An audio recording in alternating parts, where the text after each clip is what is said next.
Hello of you. पिछले lecture में अचानक से लाइट चली गई थी तो वीडियो आधा रह गया था। एक क्वेश्चन छूट गया था, क्वेश्चन नंबर 4 1.2 का एक्सरसाइज 1.2 का क्वेश्चन नंबर 4 रह गया था। ठीक है, वो देख लेते हैं। उसमें क्या था, कोई दो नंबर दिया हुआ था और एचसीएफ दिया हुआ था और एलसीएम पूछ रहा था। गिवन क्या था, फर्स्ट नंबर दिया हुआ था 306, सेकेंड नंबर दिया हुआ था 657 और एचसीएफ दिया हुआ था, गिवन था 9।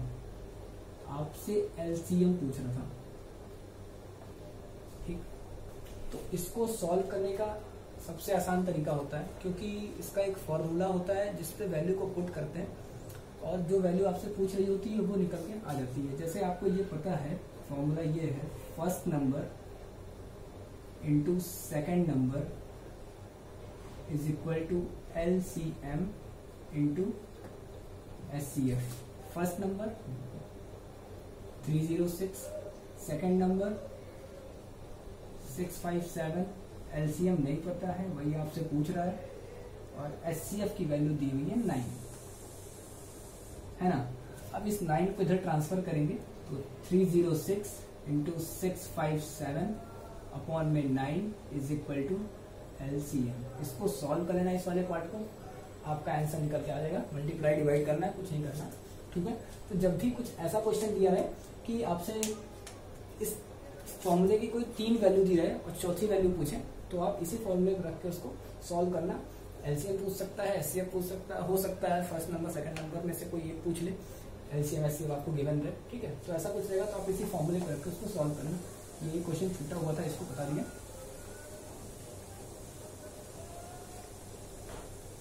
अगला एक्सरसाइज है एक्सरसाइज 1.3, उसको देखते हैं।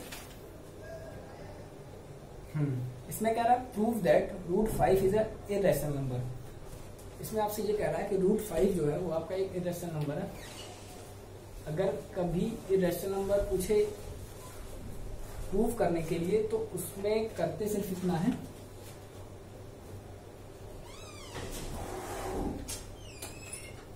Question number first, √5 is a irrational. करते ये हैं, अगर वो आपसे इररेशनल कह रहा है कि आप प्रूव कीजिए कि ये दिया हुआ नंबर इररेशनल नंबर है, तो उसका जस्ट अपोजिट मान लेते हैं कि ये एक इररेशनल नहीं, ये एक रेशनल नंबर होगा। ठीक है, ये मानते हैं कि √5 जो होगा वो एक रेशनल नंबर होगा। क्यों मानते हैं? क्योंकि अगर फॉर एग्जाम्पल अगर मैं एक लड़का हूं और कोई बोले कि आप प्रूव करो कि आप एक लड़के हो, तो अगर मैं मान लूं कि मैं एक लड़की हूं, ठीक है, और फिर मैं अपने अंदर की सारी प्रॉपर्टी को दिखाऊं, सारी प्रॉपर्टी देखने के बाद ये पता चलेगा कि इनके अंदर ऐसी कोई प्रॉपर्टी नहीं है, ऐसी कोई चीज नहीं दिख रही है जो लड़कियों से मैच करे, तो फिर ये ऑटोमेटिकली प्रूव हो जाता है कि अगर लड़कियों की प्रॉपर्टी नहीं है या लड़कियों की कोई क्वालिटी नहीं है तो अगला इंसान लड़का है। ठीक, तो इसके लिए भी अगर इररेशनल बोल रहा है तो आप पहले ये कर लो कि √5 एक रेशनल नंबर होगा। अब हम सारी प्रॉपर्टी दिखाएंगे, अगर वो मैच कर जाती है, वैसे मैच करेगी नहीं, तो ये एक रेशनल नंबर प्रूफ हो जाएगा। तो अब रेशनल नंबर आपको क्लास 6 5th बताया जाता है रेशनल नंबर किसे कहते हैं। तो रेशनल नंबर जिसे हम p/q के फॉर्म में लिखते हैं, के फॉर्म में लिखते हैं, वो हमारा रेशनल नंबर कहलाता है। एक कंडीशन क्या बनता है कि q की वैल्यू कभी भी 0 नहीं होती है, q की वैल्यू कभी भी 0 नहीं होती है, तो ये हमारा एक रेशनल नंबर होता है। तो इस √5 को हम p/q के इक्वल लिखते हैं। √5 या ये कर लेते हैं p/q इज इक्वल टू √5। अब यहाँ पे दोनों साइड का स्क्वायर कर देते हैं, स्क्वायरिंग बोथ साइड। अगर दोनों साइड का स्क्वायर करते हैं तो क्या मिलेगा, पी स्क्वायर अपॉन में Q square is equal to root 5 का स्क्वायर। सॉल्व करेंगे, पी स्क्वायर अपॉन में Q square is equal to root 5 का स्क्वायर करेंगे तो ये 5 आ जाएगा। क्रॉस मल्टीप्लाई करेंगे तो P square is equal to 5 Q square. अब यहाँ पे आपको एक चीज दिख रहा होगा साफ साफ कि ये जो 5 है ये पी स्क्वायर का एक फैक्टर है। 5 is a factor of P square. अगर 5 पी स्क्वायर का फैक्टर है तो 5 जो होगा वो पी का ही फैक्टर होगा। ठीक, तो यहाँ पे 2 लाइन नीचे आप लिख लेना, ठीक है, जो मैंने बोला अभी। ठीक, अब फिर से एक बार मानते हैं कि let P is equal to 5m। हम मानते हैं कि P क्या है, वो 5m के इक्वल है। स्क्वायर करते हैं दोनों साइड का फिर से, तो 5 का स्क्वायर हो गया 25m स्क्वायर। अब P स्क्वायर की वैल्यू क्या, 5q स्क्वायर यहाँ पे रखते हैं। ठीक, फिर आपको दिख रहा है कि ये जो 5 है ये इसका ही फैक्टर बन रहा है। ठीक, अगर ये इसका फैक्टर बन रहा है, ये देखो यहां से ये कट होगा, Q square is equal to 5m square. यहां से आपको ये फिर देखेगा कि 5 जो है वो क्यू स्क्वायर का फैक्टर है, और अगर 5 क्यू स्क्वायर का ही फैक्टर है तो 5 क्यू का भी फैक्टर होगा। अब 5 पी का फैक्टर 5 क्यू का फैक्टर, शायद प्रॉपर्टी नहीं मिल रही। ठीक है, तो हमने जो ऊपर सपोज किया था कि ये एक रैशनल नंबर है, ये एक गलत साबित हो गया, और रूट 5 क्या हो गया, एक इररेशनल नंबर हो गया। ठीक है, चलो अब इसी तरीके से क्वेश्चन नंबर सेकंड है। क्वेश्चन नंबर सेकंड देखते हैं। ये 2-3 लाइन नीचे लिखनी होगी कि हमारा जो एजम्पशन था वो रॉन्ग, गलत हो गया। ठीक है, तो ये जो 5, ये रूट 5 होगा भाई इररेशनल नंबर होगा। ठीक है, बस और कुछ नहीं करना था इसमें। 2 लाइन आपको यहाँ नीचे लिखनी है और 2 लाइन आपको यहाँ नीचे लिखनी है। बस 2 लाइन आप लिख के उसके बाद आप नीचे हेंस प्रूव कर दोगे, काम खत्म हो गया। ठीक है, ये 5 जो क्यू स्क्वायर का इफेक्टर है और 5 क्यू का इफेक्टर बन जाएगा। यहाँ पे 5 पी स्क्वायर का था, 5 पी का ही बन जाएगा। तो एक कॉमन फैक्टर बन गया। कॉमन फैक्टर बन गया तो ऐसी कोई प्रॉपर्टी थी नहीं। ठीक है, तो ये हमारा एक इररेशनल नंबर हो गया। चलो क्वेश्चन नंबर सेकंड क्या है,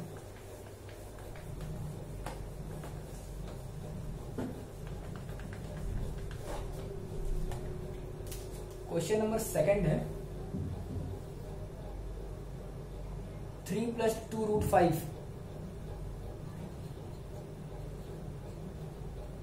3 + 2 रूट 5 क्या कह रहा है, कह रहा है prove that 3 + 2 root 5 is irrational number. वही बात यहाँ भी कहा है कि ये प्रूव कीजिए कि ये क्या होगा, इररेशनल नंबर होगा। तो कुछ नहीं करना, फिर से वही बात, लेट 3 + 2 रूट 5 इज अ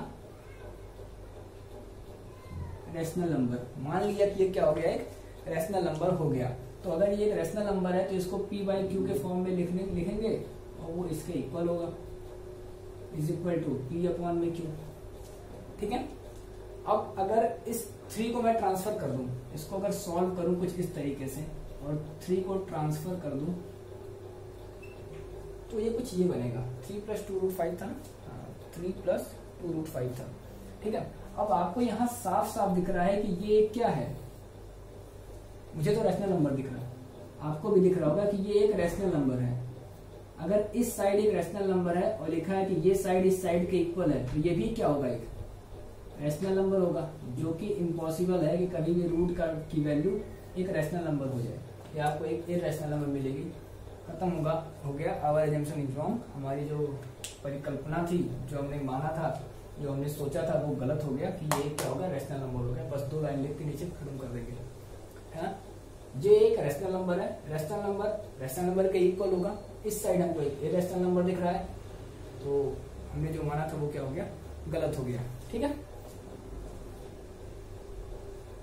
1.3 का फर्स्ट क्वेश्चन, सेकंड क्वेश्चन हो गया। बस इसमें कुछ नहीं करना होता है, जो गिवन रहता है उसका जस्ट ऑपोजिट मान के उसकी प्रॉपर्टी को दिखा देते हैं और कुछ भी नहीं करते हैं।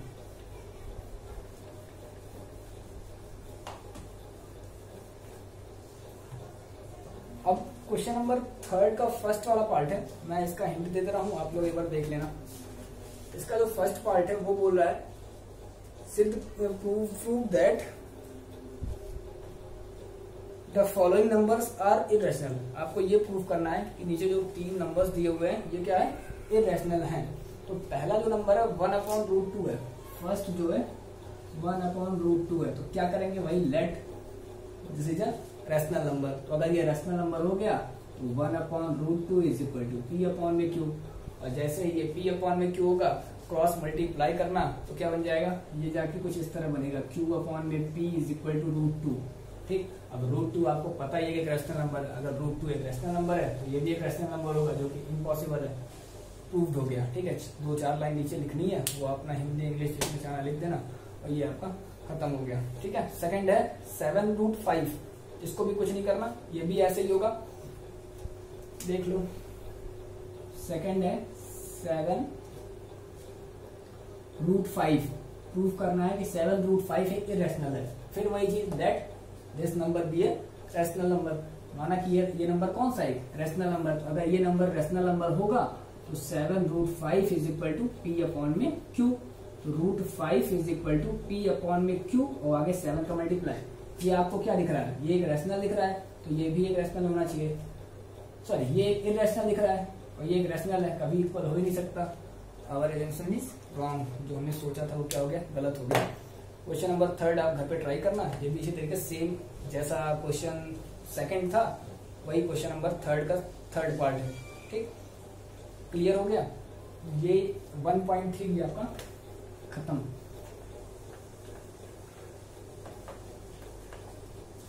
देखो 1.4 जो है 1.4, ठीक है, उसमें टर्मिनेटिंग और नॉन टर्मिनेटिंग बताना है बिना डिवाइड किए। तो उसमें मैं एक हिंट दे रहा हूं, नीचे वाले डिनोमिनेटर को, जैसे आप इसे घर पे करोगे, मैं केवल हिंट देता हूं, 13/3125, 13/3125, इसका करना फैक्टर नीचे वाले का सभी, और उसको लिखना पावर के फॉर्म में। ठीक है, जब उसको पावर के फॉर्म में लिखोगे, अगर वो 2 और 5 का पावर 2 और 5 का बन गया टर्मिनेटिंग होगा, अगर नहीं बना तो नहीं होगा। 3125 का आपको करना है फैक्टर।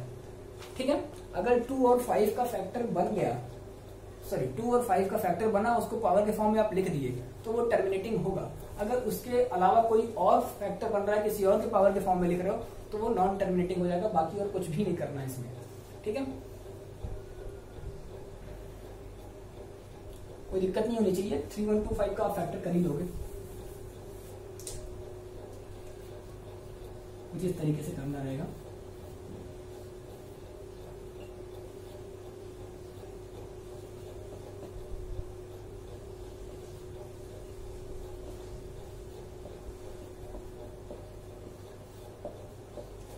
ठीक है, ये आपका 5 to power 5 आ जाएगा।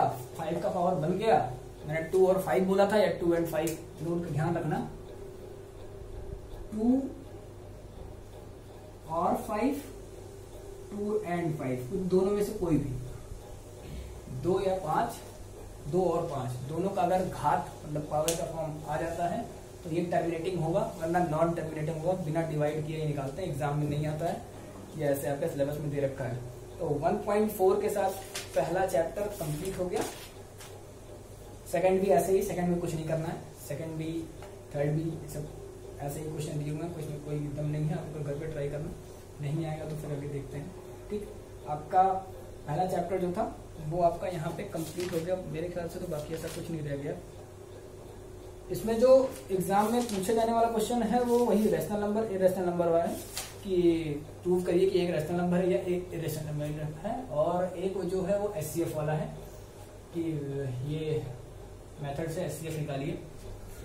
यही दो है जो प्लेड वाला, ठीक है, जो मैंने पहले बताया था। तो इस वीडियो में इतना ही, आगे अगली वीडियो में देखेंगे, नया चैप्टर शुरू करेंगे। ठीक है, ओके, थैंक यू।